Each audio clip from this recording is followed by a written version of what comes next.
जवान साली में कोई जाए तो जवान साली का दुख लंबा होता है। मेरे बेटे के जाने का बड़ा शदीद दुख था, है और ये सारी जिंदगी रहना है।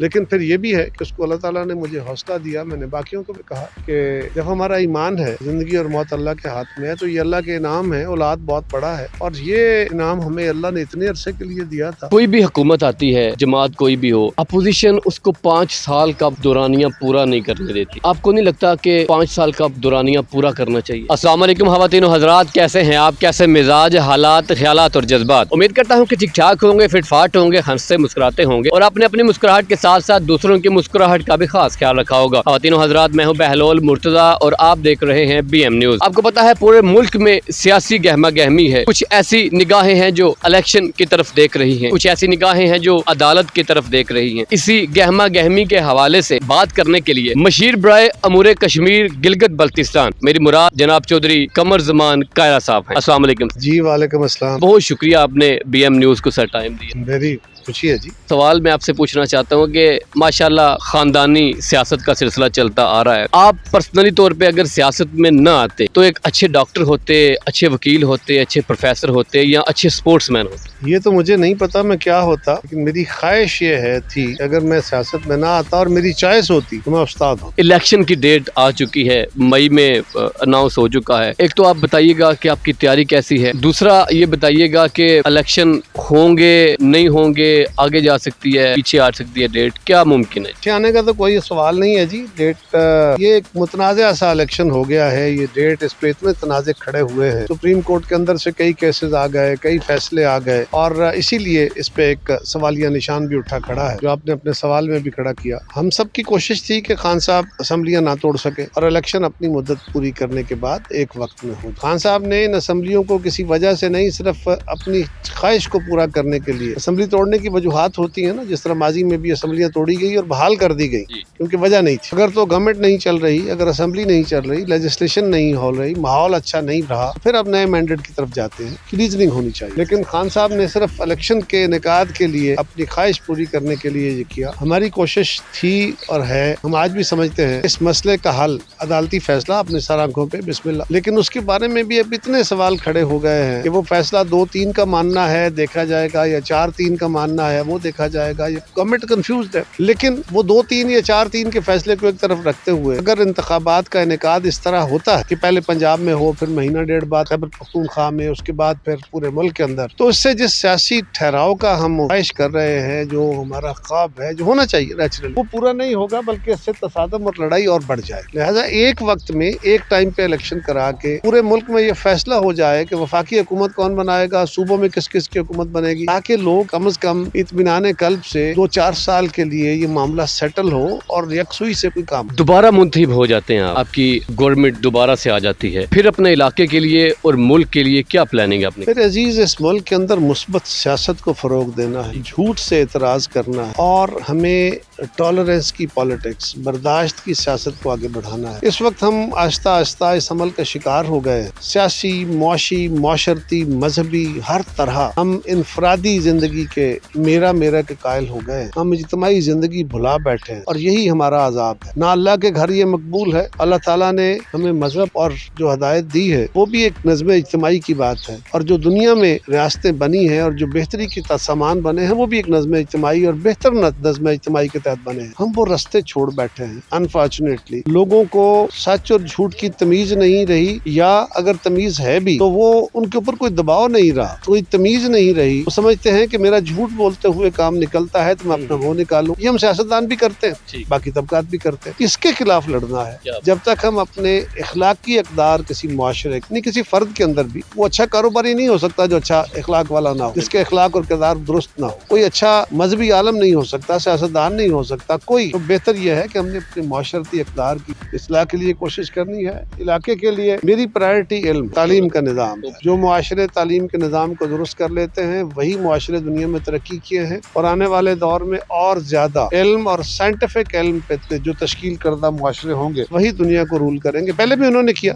अब इसकी शिद्दत और बढ़ती जा रही है। तीसरा, हल्के के हवाले से जब जब मुझे मौका मिला, मैंने पहले भी कोशिश की है, आइंदा भी कोशिश करूंगा। मैं कोई ऐलान नहीं करता, जो चीजें आइडेंटिफाई होंगी उनको इज्तिमाई तौर पे बेहतर करने की कोशिश करूंगा। हमारे सीवरेज सिस्टम है, अब हमारे 2 शहर है मेरी कंस्टिट्यूंसी के, डिंगा है, लाला मूसा है। तो यहाँ लाला मूसा में भी बड़े प्रॉब्लम्स, यहाँ जीटी रोड के ऊपर वाकया ये शहर है, यहाँ ट्रांसपोर्ट का एक बहुत बड़ा इशू है, शहर के अंदर पार्किंग एक बहुत बड़ा इशू है, सफाई का निज़ाम, इसी तरह डिंगा का आलम, यही मसाइल वहाँ भी है। और पानी के निकास का और साफ पीने के पानी का बहुत बड़ा एक मसला हमारे देहात में भी आ गया। ये कुछ अर्सा पहले तक इस तरह मसाइल नहीं, लिहाजा ये एक प्रायोरिटी इशू है, इसको हल करना चाहिए और तालीम के निज़ाम को दुरुस्त करना चाहिए। सड़कें जरा कम अच्छी हुई तो फिर भी गुजारा हो जाएगा, बिल्डिंगें जरा कम अच्छी हुई तो भी गुजारा हो जाएगा, लेकिन तालीम के निज़ाम को बेहतर करना, तालीम इंसान को इंसान बनाती है, यही तो जानवर और इंसानों में फर्क। कोई भी हुकूमत आती है, जमात कोई भी हो, अपोजिशन उसको 5 साल का दौरानिया पूरा नहीं करने देती। आपको नहीं लगता कि 5 साल का दौरानिया पूरा करना चाहिए?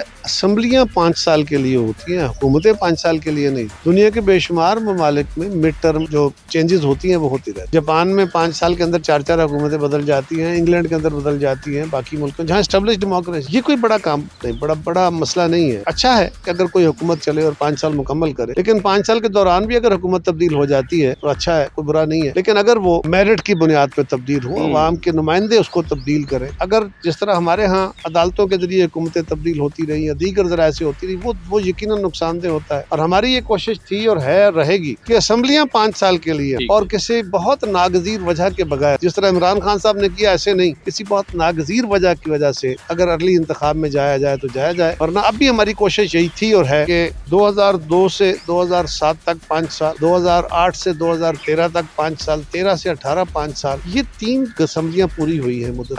हमने चार्टर ऑफ डेमोक्रेसी में जो 2010 में पास हुआ, उसमें ये तय किया था, और वो पहली गवर्नमेंट 2013 में, फिर 18 में, और अब हमारी कोशिश थी कि 2023 में ये गवर्नमेंट जाए। 23 तो आगे अब चंद महीने की बात है। तो ये जो एक civil government to civil government transition है ना, पीसफुल, असेंबलियों के जरिए, नुमाइंदों के जरिए वो ट्रांजिशन होती रहे। आप देखिए 2 असम्बलियों के अंदर से 2 हुकूमतें बनी। हमारी हुकूमत गिलानी साहब को गलत तरीके से हटा दिया गया, लेकिन बड़े पीसफुली हमने नए वज़ीर-ए-आज़म का चुनाव कर लिया। मियां नवाज शरीफ साहब को हटा दिया गया, हमने नए वज़ीर-ए-आज़म का चुनाव कर लिया। अब भी इमरान खान साहब को हटा दिया गया। असम्बली के अंदर नो कॉन्फिडेंस, वो तो अदालती फैसलों से गए। ये नो कॉन्फिडेंस के जरिए पीसफुल ट्रांजिशन उन्होंने कोशिश की। वो आइन की बात करते हैं आजकल बहुत, उन्होंने तो आइन को उड़ा के रख दिया था। उन्होंने फैसला उस वक्त किया, लेकिन फिर भी सियासी अमल के अंदर इतनी जान थी और हमारे इदारों को भी सियासी अमल को सपोर्ट करने की आदत थी, लिहाजा उससे एक ठहराव के साथ एक पॉलिटिकल गवर्नमेंट दोबारा इवॉल्व हो गई। यही काम चलेगा, इसी तरह डेमोक्रेसी जो है ये स्टेप। पहले जो आप इक्तदार में रहे, दौरे हुकूमत आपने काफी देखे, उनमें और अभी ये जो दुरानियां है, इनमें क्या फर्क आपको नजर आता है? हम ना जी तदरीजी तौर पे डिक्लाइन का शिकार, तनज़्ज़ुल का शिकार, मुआशरती तौर पे, मुआशी तौर पे मुख्तलिफ अदवार की हुकूमतें कुछ बेहतरी का आसार भी पैदा करती रही। हमारे दौर में भी हुआ, खराबियाँ भी हुई। ये किसी एक हुकूमत ने सारा खराबी नहीं, कर्ज किसी एक हुकूमत ने नहीं बढ़ाए, इकोनॉमी किसी एक हुकूमत के दौर में खराब नहीं। लेकिन जब हम मुआशरती इन्हितात का शिकार होते हैं, मुआशरती खराबियों का शिकार होते हैं, तो उसके नतीजे में जो इखलाकी कदरें बर्बाद होती हैं, आपका एडमिनिस्ट्रेटिव स्ट्रक्चर खराब होता है, आपका गवर्नेंस खराब होती है, तो उससे मुआशरे बर्बादी की तरफ चले जाते हैं। इस तनज़्ज़ुली के अमल को जो पहले भी जारी था, इमरान खान की हुकूमत ने बहुत ज्यादा तेज कर, और इस वक्त ये पिछले 1 साल के अंदर आलमी और हमारे लोकल हालात की वजह से दहशतगर्दी भी है, कसाद बाजारी भी है, और आलमी हालात बहुत खराब है। सारी दुनिया में महंगाई हुई है, उसके असरात भी हम पे आए। इस वक्त IMF भी हमारे दर पे है। तो ये एक बड़ा वाज़े इशू है कि लोगों के अंदर ये सोशल मीडिया में मुगलजात एक दूसरे पे बके जा रहे हैं, अखलाकी कदरें बर्बाद हो रही है। हम सिर्फ शुगल में कोई टिक टॉकर्स का ग्रुप बना हुआ है, वो अपने तमाशे लगा रहा है, कोई दीगर, तो जो ओवरऑल हमारा एक माशरती बुनतर थी वो बर्बाद हो गई है, और हम बड़े सीरियस चैलेंजेस का शिकार हो गए। अल्लाह करे हम इससे निकल सकें। आपने कुदरती तौर पे एक चीज की निशानदेही की है, महंगाई। पाकिस्तान में भी बहुत ज्यादा महंगाई है, गरीब आवाम बहुत इसमें पिस रही है। तो क्या समझते हैं कि नेक्स्ट जब आपकी गवर्नमेंट आती है, प्लानिंग आपने माइंड में रखी है कि महंगाई को कैसे कंट्रोल किया जा सकता है? महंगाई 2 तरह कंट्रोल, एक तो ये है कि आप अपनी प्रोडक्शन बढ़ा देते हैं, आप बाहर से चीजें मंगवानी छोड़ें, बाहर पे इन्हिसार खत्म हो और ज्यादा चीजें पैदा करके बाहर भेजें ताकि फॉरेन करेंसी आपके पास आए। ٹھیک آپ کی روپی اسٹیبلٹی آ جائے تو چیزوں میں ٹھہراؤ آئے، انحصار آپ کا غیر ملکی اشیاء پہ کم ہو۔ دوسرا، اگر پاکستان کی اکانومی بہتر ہوگی تو آپ کو بینکوں کی شرح سود کم ہو جائے گی، آپ کا کاروبار کرنے کا جو طریقہ کار ہے وہ آسان ہو جائے گا۔ کاروبار بہتر ہوگا تو حکومت کے پاس زیادہ پیسے آ جائیں گے، ٹیکس زیادہ کلیکٹ ہو جائیں گے، اور حکومت جو ہے وہ لوگوں کی فلاح کے لیے کام شروع کرے گی۔ وہ کام شروع کرے گی تو اس سے لوگوں کے روزگار کھلیں گے، کہیں سیمنٹ، کہیں سریا، کہیں مزدوری، کہیں لکڑ، کہیں دوسرا، بے شمار چیزیں ہیں جو اس کے ساتھ لنکڈ ہوتی ہیں۔ یہ سارے کام چلیں گے، روزگار ملیں گے، تو اس سے ایک چین چلے گی۔ تو دو کام، ایک تو جو ناجائز اور مارکیٹ کی فورسز وجہ سے جو مہنگائی ہوئی ہوتی ہے اس کو آپ کنٹرول کرتے ہیں ایڈمنسٹریٹو اور سپلائی سائڈ کو بہتر کر۔ دوسرا یہ ہوتا ہے کہ آپ لوگوں کی انکم بڑھا دیتے ہیں کہ ان کو مہنگائی کے اثرات کم۔ یہ ساری مہنگائی ایک دفعہ جب بڑھ جاتی ہے تو ساری تو کم نہیں ہوتی، لیکن اس پہ سبسٹینشیل فرق ڈالا جاتا ہے، اس کو نیچے لایا جاتا ہے طریقہ کار کے مطابق۔ وہ انشاءاللہ اس دفعہ الیکشن میں ٹف ٹائم دینے کو تیار ہیں؟ میں جی ٹف اور آسان ٹائم کو نہیں مانتا، میرا تو بڑا سمپل کلیہ ہے۔ میں الیکشن میں ایک امیدوار کے طور پہ لوگوں کے پاس جاؤں گا، پہلے بھی گیا، 2 دفعہ مجھے میرے لوگوں نے، میرے بھائیوں بہنوں نے مجھے موقع دیا ہے، میں ان کا بہت مشکور ہوں۔ آج میرا اگر کوئی نام و نمود تھوڑا بہت ہے تو وہ دنیا میں اسی وجہ سے ہے کہ لوگوں نے مجھے اپنا نمائندہ چنا،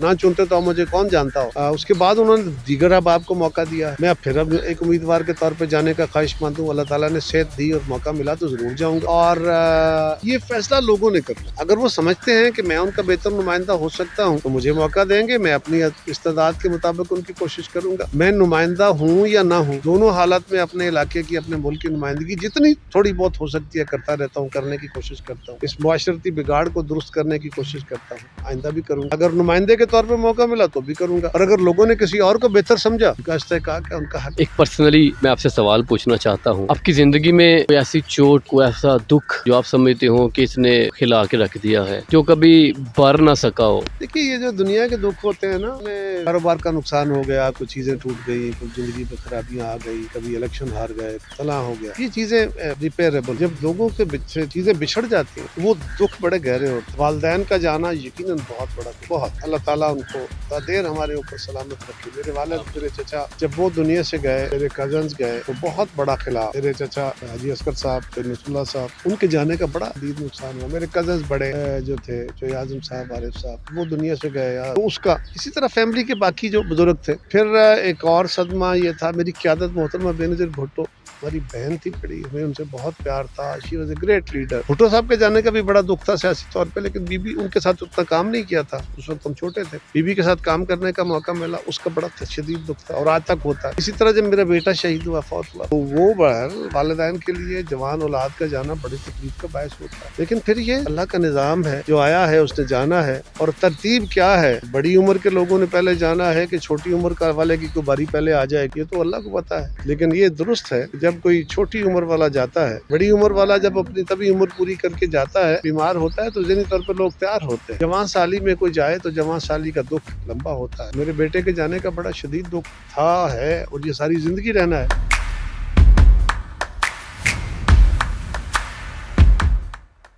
لیکن پھر یہ بھی ہے کہ اس کو اللہ تعالیٰ نے مجھے حوصلہ دیا، میں نے باقیوں کو بھی کہا کہ جب ہمارا ایمان ہے، زندگی اور موت اللہ کے ہاتھ میں ہے، تو یہ اللہ کے انعام ہے، اولاد بہت بڑا ہے، اور یہ انعام ہمیں اللہ نے اتنے عرصے کے لیے دیا تھا، اللہ نے لے لیا، اور باقی بھی تو سارے اسی ہمارے بچے ہیں۔ جب ہم عوامی نمائندگی کے دعوے دار بنتے ہیں تو پھر پاکستان کے بچے ہمارے بچے ہیں، ہم اور ان کو اور اپنی اولادوں کو بہت فرق میں نہیں رکھ سکتے۔ یقیناً میری وراثت میری اولاد کو ملے گی، جو میری بایولوجیکل اولاد، لیکن پھر مجھے باقی بچوں کا بھی اسی طرح احساس کرنا ہے، تو میں بہتر اس فیلڈ میں رہ سکوں گا۔ میری دعا ہے کہ آپ کے بیٹے سمیت آپ کے جتنے بھی عزیز و اقارب اس دنیا سے چلے گئے ہیں، آپ کے لیڈر جو اس دنیا سے چلے گئے ہیں، اللہ تعالیٰ ان کو جوار رحمت میں جگہ عطا فرمائیں۔ آپ نے ہمیں ٹائم دیا، بہت شکریہ، تھینک یو سو مچ۔ آج ہمارے ساتھ موجود تھے مشیر امور گلگت بلتستان چودھری قمر زمان قائدہ صاحب۔ اجازت چاہتا ہوں، اللہ حافظ، اللہ نگہبان۔